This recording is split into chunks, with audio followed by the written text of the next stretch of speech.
बे जोंनि सारिनं बाखुंग्रि समस्तिया गोदान समस्ति गोदान मानसि गोदान कैंडिडेट लोगोसे जोंनि दा यंग जेनेरेशन को जितु गौरव सारा सायख'दों जोंनि प्रियंका मेडाम हक बा जोंनि मीराबर ठाकुर गोस्वामी बा जोंनि मल्लिकार्जुन खड़गे बिसोरनि बिथांमोननि नाजानायाव दा जोङो बांसिन युथफोरखौ माने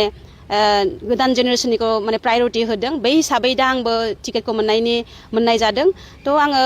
दा बेखौनो बुंनो नागिरो जे रायजो राजामोननि अननाय आरो गावसोरनि आंनो साहस होनायजों आं बिसिम फैनो हादों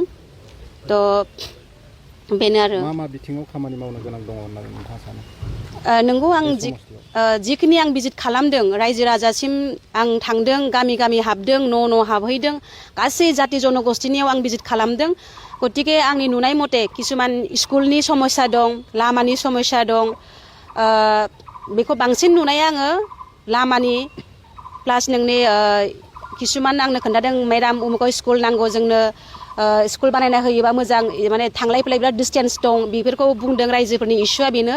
जे आरो माखासे इस्युआ दं जेनेबा नोङो एसटि नन एसटि बा नोंनि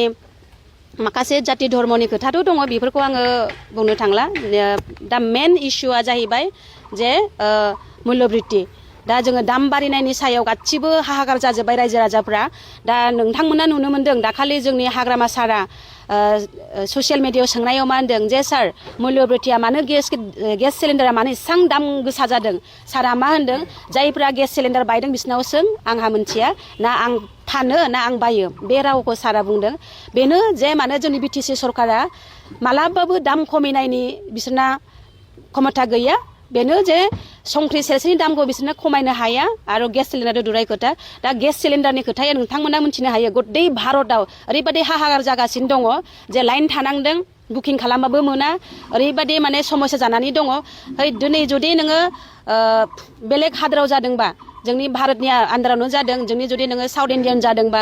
दिल्लीयाव जानो हादोंबा निस्सय जोंनि बिटिसिआव जानांगौआ बारा सम नांनाय नङा जोंनि बिटिसिआवबो हयथ' गाबोन समफोर जानो हागौ बेफोर समस्या बेनो जे जोंनि कंग्रेस सरकारा मालाबाबो नाजाया दा मुल्यबृत्तिनि सायाव नोंथांमोना बयबो मिथिया जोंनि कंग्रेस सरकारनि आमोलाव सिलिन्डार दामा बेसेबांमोन थावफोरनि दामा बेसेबांमोन पेट्रल डिजेलनि दामा बेसेबांमोन संख्रि बानलु माइरंफोरनि दामा बेसेबांमोन दा कंग्रेस सरकार दा बिजेपि सरकार फैनाय लोगो लोगो नोंथांमोना बयबो मिथियो दे दाथ' नोङो बिजेपियाबो एलायन्सआव जिहेतु बिपिएफआ अलरेडि थांखाबाय बिजेपिजों दा बिपिएफनो भट होनाय माने बिजेपिनो होनाय दा जोंनि ट्राइबेल मानसिफोरा जुदि सतर्क जायोबा दा बिजेपियाथ' अलरेडि बयबो मिथियो जे जोंनि ट्राइबेल मानसिखौ सैथारा जोंनि ट्राइबेल मानसिनो बांसिन दा नुनो मोन्दों ट्राइबेल मानसिफोरनोथ' बांद्राय स्टेटआवथ'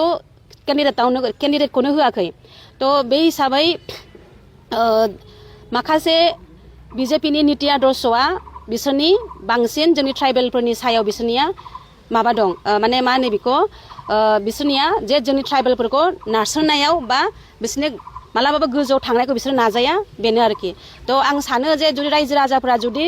मोनथिदोंबा जे मुल्यबृत्तिनि सायाव जुदि खमायनो नांदोंबा दा नै साख्रि मावग्रा हक बा नोंनि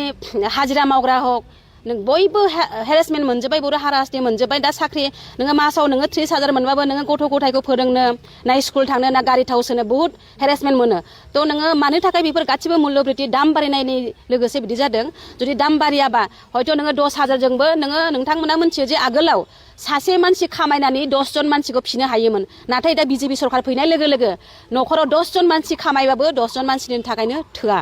जोंनि बिटिसि बासि हक बा जोंनि आसाम स्टेटआव थानाय जोंनि ट्राइबेल मानसिफोरखौ बेनो आङो बर' रावजों खावलायहरो जे अननानै एबार मुल्यबृत्तिनि थाखाय जाति माति भेति बा जाति धर्मनि थाखाय जाहाथे जोंनि कंग्रेसखौ भट होनानै देरहासार जाहाथे खालामो जोंनि कंग्रेसआ जाहाथे स्टेटआव सरकार दानो हायो बेखौनो आङो बयखौबो आं खावलायहरो जे एबार जाहाथे स्टेटआव सरकार दानो थाखाय जोंनि ट्राइबेल मानसिफ्रा गासै जाहाथे जोंनि गार' बर' राभा देउरि जिखुनु ट्राइबेल केटेगरियाव गोग्लैयो बिसोर जाहाथे जोंखौ सापर्ट खालामजोबो बेनो आं खावलायहरनाय जाबाय बेनो सोरजों कन्टेस्ट जागोन जिहेतु बेयाव इउपिपिएलबो दं बिपिएफ दं दा नोंथाङा कंग्रेस माबायदि जागोन कन्टेस्टआ दा आं बुंथ'नो हाया दा आङो जेब्ला आं दा दिनै टिकेटखौ लायखांनायनि उनाव जे आं रेलि खालामगोन बा आङो अर्गानाइज खालामगोन आं अर्गानाइजनि उनाव आङो मोनथिनो हागोन जे कन्टेस्ट सोरजों जागोन दासान्दि आं बुंथ'नो हाया नुनो मोनगोन नोंथांमोना जे कन्टेस्ट सोरजों जानाय जायो थ' सम फैबा नोंथांमोना निस्सय मोनथिखागोन नोंथाङा देरहानायनि बेसेबां आसा 100% आंहा देरहानायनि चान्सेस दं मानो होनबा आं सानदोंमोन BPF जों कन्टेस्ट जागोन सानदोंमोन नाथाय जोंनि BPF जों ट्राइबेल मानसिनो टिकेटखौनो होआसै दा सोरबा राय मानसि राजबंसि मानसिनि टिकेटखौ होना होबाय बेखौनो आं दुखु जादों माने आंबो नाजादोंमोन जे BPF निफ्राय जाहाथे माने जोंनि ट्राइबेल बर' मानसिखौ होबा मोजां जागौमोन दाथ' नोङो राजबंसिनोसो टिकेटखौ होनो जाबाय दा जोंनि ट्राइबेल मानसिफ्रा मारै बिनो भट होनो थ' बेबो मोनसे कुइसन फैयो थ' खोनानो मोन्दों बिसोर BJP जों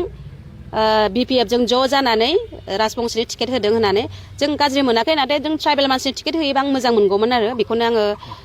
बुंनो सानो दा देरहानाया 100% आं देरहानायनिखौ नुहरो आं देरहागोन सानो गावखौ जिहेतु आं ग्रासिब लेभेलजों आं खामानि मावगासिनो दङ जे ग्रासिब लेभेलजों खामानि मावनायजों लोगोसे जोङो जिखिनि पाब्लिकनि सापर्ट मोनदों आरो माखासे अपोजिसन मानसिफ्राबो एडभाइस होयो सापर्ट खालामो बेखिनि आङो बुङो जे माखासे BPF जों थाबाबो UPPL जों थाबाबो माखासे मानसिफ्रा आंनि